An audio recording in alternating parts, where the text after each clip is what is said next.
first guest tonight is a multi-platinum Grammy-nominated performer here to celebrate his Broadway debut. Please welcome Josh Groban. Good to see you. Thanks for having me.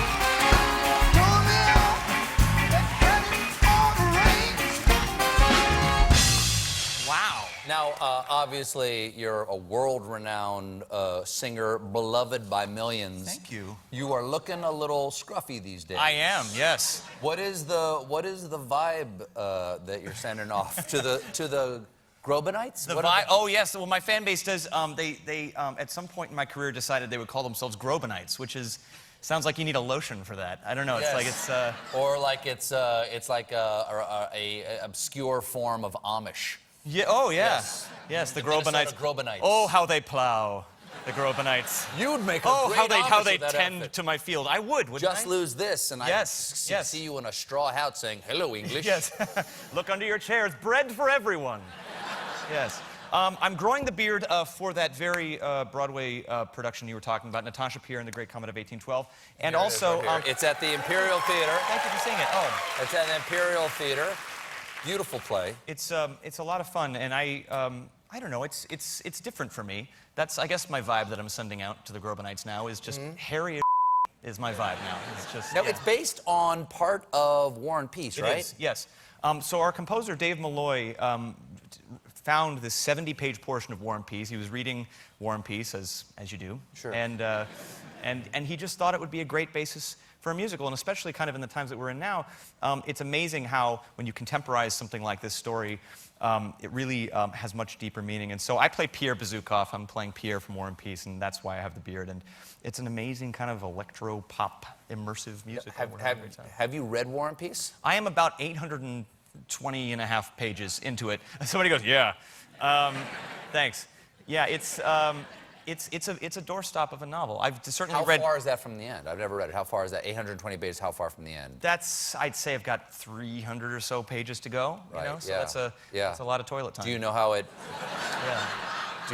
Do you know how it ends? Who wins, war or peace? Is it like... I think a little bit of both. I think it's a good war and peace blend at the end that happens. It's balanced. Here you are as Pierre, right me. here. Yeah. And A padded suit. There you are. You were wearing a fat suit in there. Sure. Yeah. Yeah, it's Why hot. not just gain the weight, Josh Groban? Why not pull a De Niro and just go to Italy and eat your way down the boot? As fun as that sounds, I probably couldn't if I wanted to, because I'm sweating so much in that very suit. The ironic thing is that I wind up burning so many calories doing the show that I don't know. But if you were fat, you wouldn't have to wear the suit. Well, that's exactly right. Well, sure, but I would. Yeah. But we also have a very good point. That's why you're you. That's exactly right. We have so many stairs on this stage that we sometimes have thought about like putting a Fitbit on or something and just seeing how many stairs we climb. But it's something like 50 flights of show or something like that. Well, that's the interesting thing about the show. One of the interesting things about the show is that the stage is very immersive. Like you are over and around the audience, and the audience is on stage. Yeah. Is that ever distracting? Because you're right in there with the audience, and they're in there with you. You're looking people dead in the eye. They're sitting really inches from you. You're singing into their faces. You're spitting on their tables at times. Is that extra? You're spitting on their tables?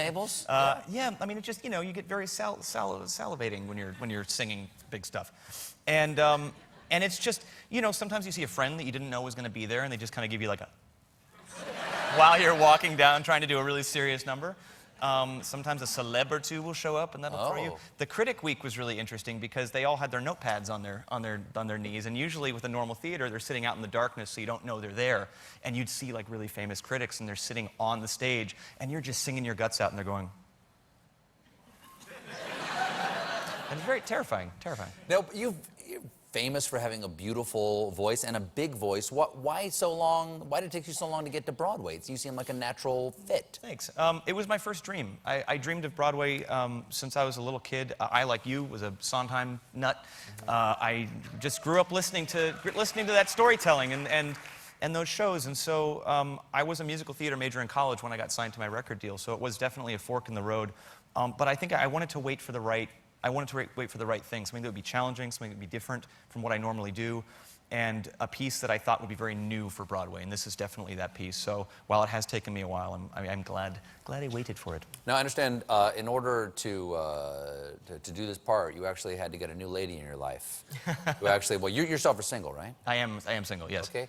How does a guy, just before we get to that, how does a guy... My mom's friends are here. Yeah. But I imagine that, like, if you don't have, like, a date for the evening, you can open up the window of your car and sing for a while, and people will come over and ask you out. Because it's got to be, you know, a great calling card. I've never viewed my voice that way, and I've never viewed my music that way. You should. My voice is always... You said, no, you said... Thanks, Stephen. I mean, hey, gun to my head, Mr. sure, Colbert. Obviously. But, you know, singing can be very seductive. I bet you could plow your way through the babes. When I sing... To put it crudely. I didn't mean that. I bet you could cut a swath. We're back to the through Amish thing now, is what we're doing. We're talking about plowing now. No, but obviously songs are seductive. Yes, well, my songs sometimes are like kind of event songs. Like if I were to roll down my stretch limousine window, no, I don't have. The Groban-mobile. The Groban-mobile. Yes, hop in the jacuzzi. I would probably sing one of my songs and somebody would be like, "That was at my uncle's funeral. Love you, man." So that doesn't, you know, it's not sexy, not, you know. Well, okay. You get. Do you want to have sex? Where are you going? Yeah. No, but no, you do have a new lady in your life. I understand. Like it's a very special lady. Olga. Yeah. And I understand you squeeze my accordion. Olga. My accordion. Yeah. Yes. I've named my accordion Olga. I squeeze her.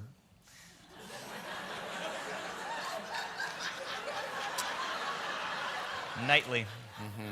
And did you know how to play the accordion before you did the musical? I did not. I played piano growing up, so the keys are kind of the same. The buttons are very different. But I took this accordion all over the world to learn how to play it for the show. And it's a great instrument. You feel it breathing with you. You feel it vibrating against you. It's very. This is, boy. Far more intimate conversation than I thought it was going to be. But you've played the piano, then is the fingering the same? Like, is the...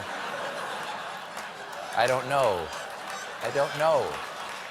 Is it... I'm just asking questions here. It is.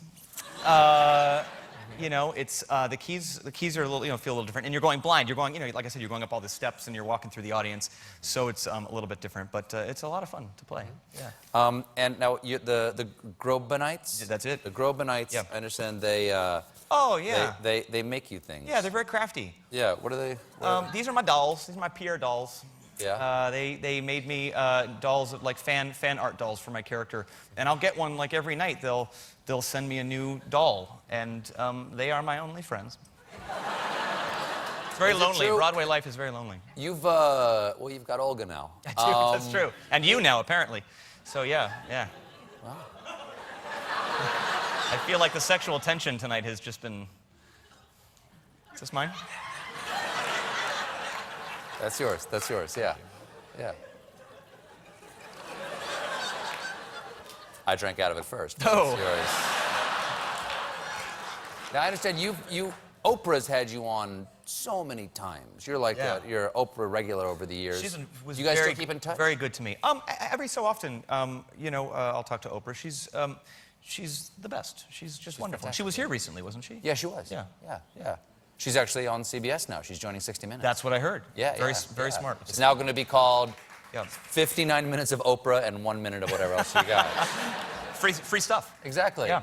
So do you guys, could you just call her up and go, "What's up, Opes?" I think you wait for a call from Oprah. I don't think you call make you? the call. Yeah. I got a very nice video from Oprah once when she was very kind, and when I had a Christmas album, she put that on her show, and she was wrapping gifts, and she was listening to my present. She wished me a Merry Christmas. This was a few years ago, so I was very grateful for that. And at some point, she had me Skype her friend to sing Happy Birthday over the computer. That was weird and awesome. So Oprah, this always is what Oprah can always just on call. You can get a Groban to sing Happy Birthday for you. You never know. If Oprah can just go, have him shaved and brought to my tent. That's it. Yes. Well, yes. thank you so much for being here. Stephen, thanks so much for having me. I It's really an enjoyed honor. hearing about I love your show. it all. Thanks. Natasha, Pierre, and the Great Comet of 1812 is on Broadway now at the Imperial Theater. Josh Groban, everybody. We'll be right back with Rachel Ray.